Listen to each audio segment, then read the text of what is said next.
Hey guys, Mike here from Lunch Money Comics. Today I'm in Orange, Massachusetts at an antique store that has been advertising cheap comic books. Let's go see what they got. We got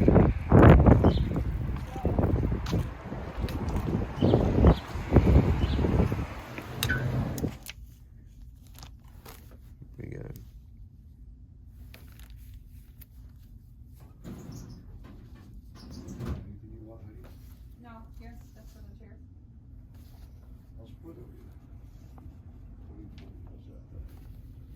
So one left.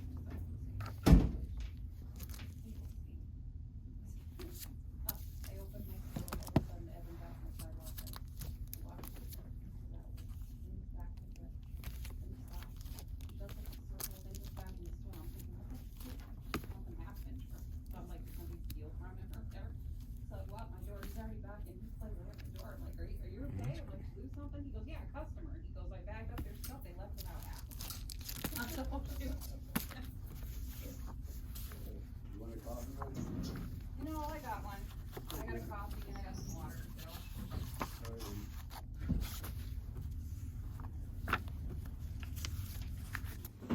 Yeah, I go to storage auctions, so I come home with these huge collections of stuff that are like, I ended up calling my dad. I ended up with the WWF collection from Hell.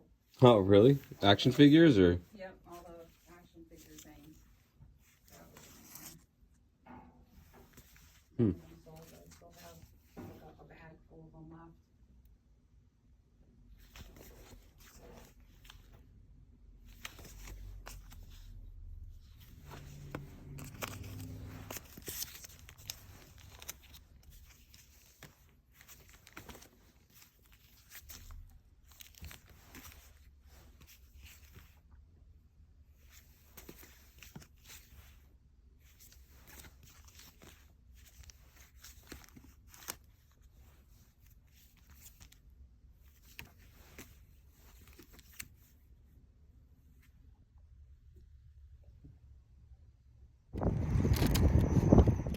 Alright guys, so a little bit of bad luck. This store advertised online that they had 800 comic books for a couple of dollars a piece. I came here a few weeks ago and they were closed. Well, I made it up here today and of course, all the comic books sold last week for 75 cents each. However, there was still a stack of comic books that the person missed and this woman pulled it out from behind the counter and there were some pretty good ones in there and I got them for $1 a piece. So let's go home and I'll show you guys what I bought. So I actually found a couple of antique stores on my way home. I'm gonna check them out and see if they have any comic books.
So I actually found a couple of really cool things hiding amongst a whole bunch of other documents. I'm not exactly sure what I have. Let's go home and find out.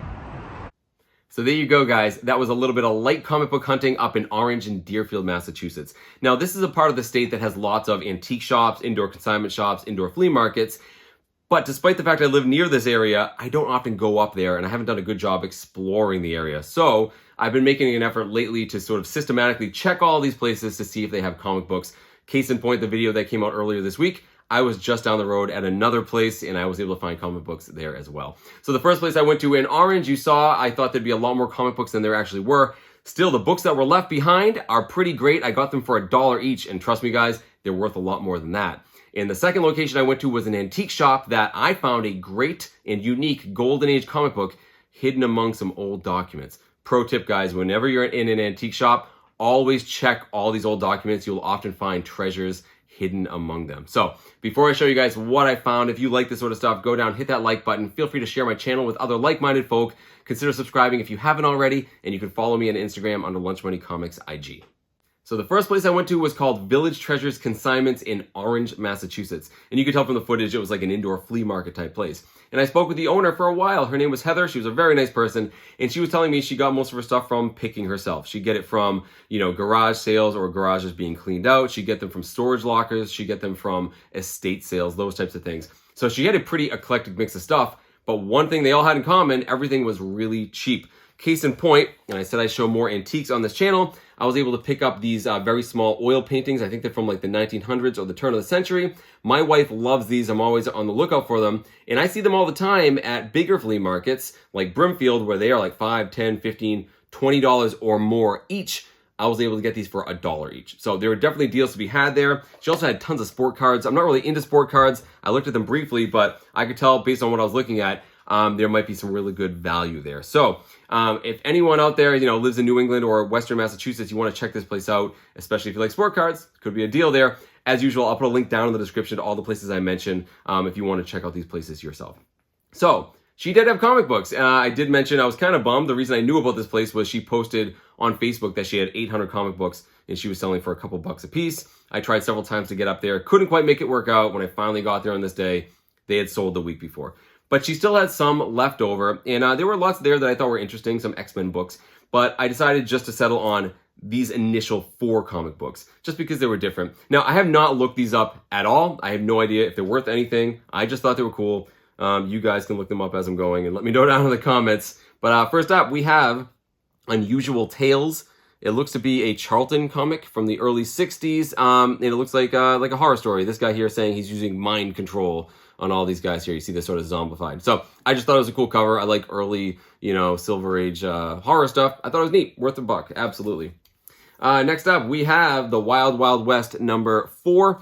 I don't know anything about this. I think it's Millennium Comics. I think that's what this logo is. And I'm also guessing here this is based off of the Wild Wild West TV show from the early 60s. Where it was the Wild West, but there was like lots of steampunk stuff. Actually, some of you might have seen the movie. They actually made a movie version of it in the early 2000s starring Will Smith and Kevin Kline. And same thing, it's like the Wild West, but with like big machines and steampunks type stuff. And I'm guessing that's true because you get the Western girl and, you got this little like mechanical ornithopter flying overhead. So I'm pretty sure that's the series it's based on, but I don't know. Thought it was a cool cover, worth picking up. All right, this one here, we have Superman in the Legion of Superheroes. Superheroes is crossed out and says substitute heroes. And you see Superman sort of upset that he's recruiting D-list, I'm guessing, superheroes. I have no idea who these guys are, guys. This one kind of looks like Firestorm a little bit. I don't know. Let me know down in the comments for you DC fans if you recognize any of these C or D-list characters. I don't know if it's the first appearance of any of them or anything. I just thought it was a funny cover. Totally worth picking up for $1. And the last one of this initial batch I got, I don't collect these books, guys, like ever, but this one jumped out to me. This is Our Love Story. It's a romance comic from the 70s, and a girl doing the hula on the cover. I thought it was nice. I think this is a John Romita cover. He did lots of stuff with romance novels back then, and I just thought it was cool looking. It looked like a John Romita cover. Worth picking up for $1.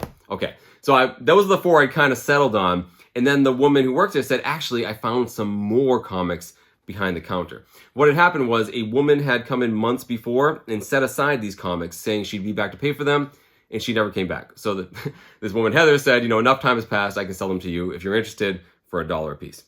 And she handed them to me, and my initial reaction was disappointment, because they were all Archie comic books, and I do not collect Archie comic books. I have tons of them because they're always sort of like the extras tossed in a comic book lot. I don't really care about them though. But I know a couple of things about Archie comic books. I know that the ones that are worth the most money is when you go back into the golden age, and they're ones that feature good girl art. So for those of you who don't know what good girl art is or aren't familiar with the term, basically back in the 40s and 50s especially, they would put girls on the covers of these comics, you know, often scantily clad, trying to appeal to young men, especially ones in the military. Boys will be boys, right guys? It helped them sell comic books. But for a series like Archie, which was more of a kid-friendly comic book, more family-oriented kind of stuff, they weren't that explicit with it, right? They basically, the girls were never scantily clad, they were always, you know, fully clothed. But what they would do is they would be suggestive, right? They'd have innuendo. They'd have things that would basically suggest something a little bit more, you know, adult than what you actually saw in an Archie comic book. And because of that, these comic books are worth a lot of money. But that's not what I have here. What I have here are all comic books from the 90s. However, the second thing I know about Archie comic books is that as time went on and people were less sensitive to sort of how they depicted women in comic books, everyone knows what the 80s and 90s did, as they got more overt with what they were showing, instead of, you know, Betty and Veronica being fully clothed, they put them like in bathing suits, right? And there is a market for these books, guys. Men will be men, and they still like these even though they're cartoons. So that's what all of these books are. I know I have a family-friendly channel. I know kids watch this channel. I think all the books I'm about to show you are G, maybe PG rated, but in case any of you are sensitive to a cartoon girl in a bathing suit, I'm giving you a warning right now to avert your eyes, kids. We'll start off with some very safe ones. We have a Betty comic book here. Betty and Veronica fighting. They're always fighting. And then we have a beach scene here. That was cool. All right, this one is definitely more in your face. This is Betty in a towel, right? This is what I'm talking about. They never would have showed this stuff, guys, back in the 40s and 50s. Maybe I'm wrong. Maybe I'm wrong. This one here, we have World of Archie, like a Christmas cover. And this one's definitely more obvious. We have the girls in cowgirl outfits, and all the boys are catcalling them, of course. This one here, we have Betty as a nurse. And then we have Veronica as a Greek goddess. All right, this one's pretty obvious. We have Betty and Veronica in bikinis. Archie is oogling them. And then we have another Betty and Veronica, same thing. And then the final ones, we have Archie Vacation Special, and then Archie's Christmas stocking, and the girls are definitely not dressed appropriately here.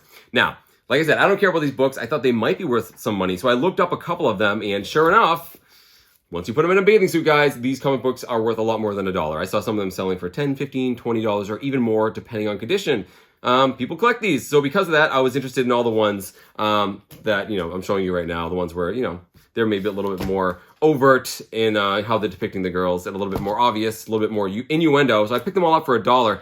I don't really care about them. You know, I'm probably going to resell these or trade them if I can find someone who's into this sort of stuff. Throw them on eBay. Who knows? Either way, I think they were absolutely worth $1 each. And I got all these comic books, as a matter of fact, for a grand total of $15. So I think I got a really, really good deal on all of these books. And I definitely want to go back. You know, she's always getting in new stuff. And I was trying to be quick. I was picking fast, and I missed a lot of stuff, I know. Especially when I was looking at the footage I took. I was like, oh, that would have been a cool thing to pick up. So I'm definitely going to head back there, guys. Again, check down in the description if you're interested in checking that place out yourself. I also left behind a lot more Archie comic books. So the second place I went to was an antique shop in Deerfield, Massachusetts. Now, Deerfield is a very old, historic town, and there are lots of antique shops in it. I drive by them all the time.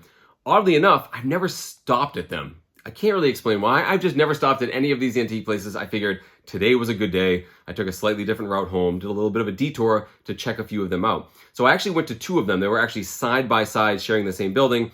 I only showed you the footage of one of them because the other one, it was great. I didn't find any comic books that I was trying to cut down on the video time. So the one I went into, though, was a typical antique store. It didn't look like there'd be anything in there comic book related. But here's the pro tip for you guys. So think about this, right? If you go to an indoor flea market or a consignment shop, if anyone had a lot of comic books, they'd throw them all in one box. It would be pretty obvious, like here are the comic books. But for a lot of these antique places, that if they have one or two comic books, they're not going to put them off on their own. They're just going to tuck them in with all the other documents. So look for old newspapers, old brochures, postcards, movie posters, those types of things. Those old documents are often where, if they have one or two comic books laying around from a collection, they'll just tuck them in between them. I check these all the time, guys, and you'd be shocked at how many comic books you find hiding in those types of piles. So that's what I did, and I actually found 3 things that were pretty cool. The first one was a GI Combat comic book you saw in the footage. It was a cool looking comic book. It was pretty old, but it wasn't in great shape, and it had a price of $15, so I wasn't that interested at that price. The second thing I found, which I actually bought, I'll show you some footage of it right now, was an old circus magazine from the 60s. And the reason I got it was I have a friend whose wife collects old circus stuff, especially old Barnum and Bailey stuff specifically, but I figured they might like this. It was only $5. I picked it up and gave it to them. I thought they might enjoy it, so it was a gift. But the third thing I found was something that I absolutely had to have, and it was this. This is Felix the Cat in 3D. This is a comic book from 1953, and you can see right here that it came with 3D glasses, blue-green 3D glasses. And this whole comic book is in that blue-green format. So this is 1953. In the 50s, 3D technology was like the new thing, right? This amazing technology that you could see things popping off the page, even if it wasn't really in true color. And that's what this book was. It came with the 3D glasses, but you can see it's missing the glasses. It's not in the best shape. There's definitely some issues with how, the cover's attached, but still, guys, it was $5. $5 for a really cool and very well presenting Golden Age book. I love the yellow and the red on it. Just thought it was a great book to pick up for $5. A no-brainer. And honestly, guys, I never would have found it if I didn't look through all those old documents. So there's your pro tip of the day, guys. If you're ever in an antique shop, always look through stacks of stuff like this. You never know what you're going to find. I've had so much success at these places, and I hope you guys will too. Pretty cool. So there you go, guys. That was my quick day of comic book hunting at antique and consignment shops. All told, I spent a grand total of $20. So definitely a lunch money comics kind of video. But head on down to the comments, guys, and let me know which of my pickups you like the best. Is it one of these 4 books that, quite frankly, I know nothing about? I'd love to hear from you if you know anything about these. Also, if you know anything about these 1990s Archie books, if there's a market for them, I think they're worth more than $1, but I don't know. So I'm definitely appealing to some of you who know more about these than me, and I know nothing about these, so that's gonna be most of you. Can't wait to hear from you. And finally, let me know what you think of my Golden Age pickup. Felix the Cat in 3D I found hiding in an antique shop. Pretty cool. So in the meantime, guys, I hope you keep hunting for comic books in strange and unusual places as well. Make sure you check those old documents, guys. These are hiding in there. Thank you guys so much for watching, and I will see you all next time.